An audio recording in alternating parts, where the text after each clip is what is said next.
السلام عليكم الخوت.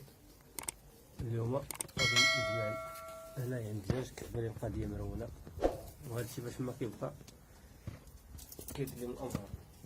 اليوم ان شاء الله غادي نقيو البلاصه كامله. الدجاج كاين هنا من هاد البلاصه هادي.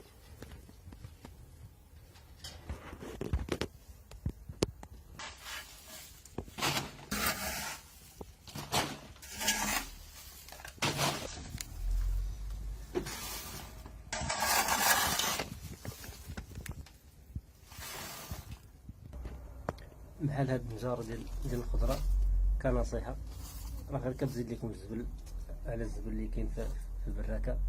اللي عنده بغا يعطيها للدجاج يحاول يقطعها بمولينيكس ولا الهاشوار، اولا اللي عنده الوقت وعنده الخاطر يقرضها بالموز. اما بحال ما هكا تخويها وكتعاود تجمعها. واخا نشا الاولى عمرتها، باقي عندي الثانية، باقي عندي طويلة. ما كنظنش بلي انها غادي تكفيني.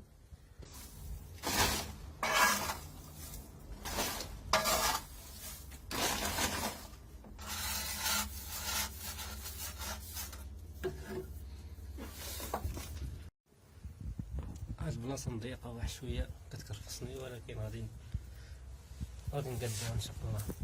ودروكا بدا كيسخن الحال، شفتو راه كاين دبان. هادشي راه ما خدامش الدجاج، يعني النظافة خاصها تكون بشكل ماشي يومي وانما مستمر.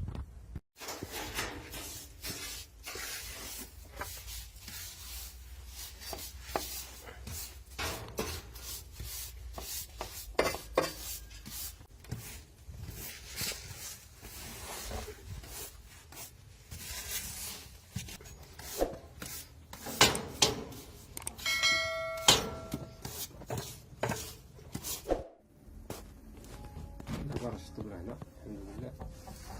الخمسة الثانية البلاصة طايرة نقية. دابا غادي نفرشوها بالنجارة، اللهم يسر. بالنسبة للفراش أنا كنفرش لهم هاد النجارة هادي، كتجي زوينة وما كتخليش البزاق يلصق مع الأرض.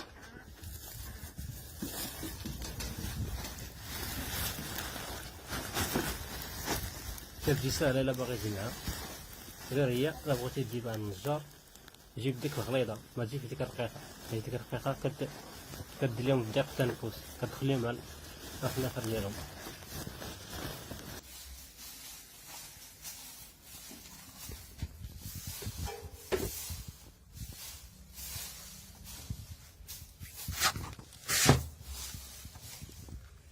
الفيديو ديالنا الخوت كان هو هذا.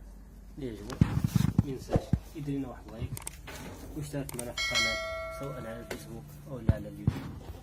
بالتوفيق، الله يسر الجميع.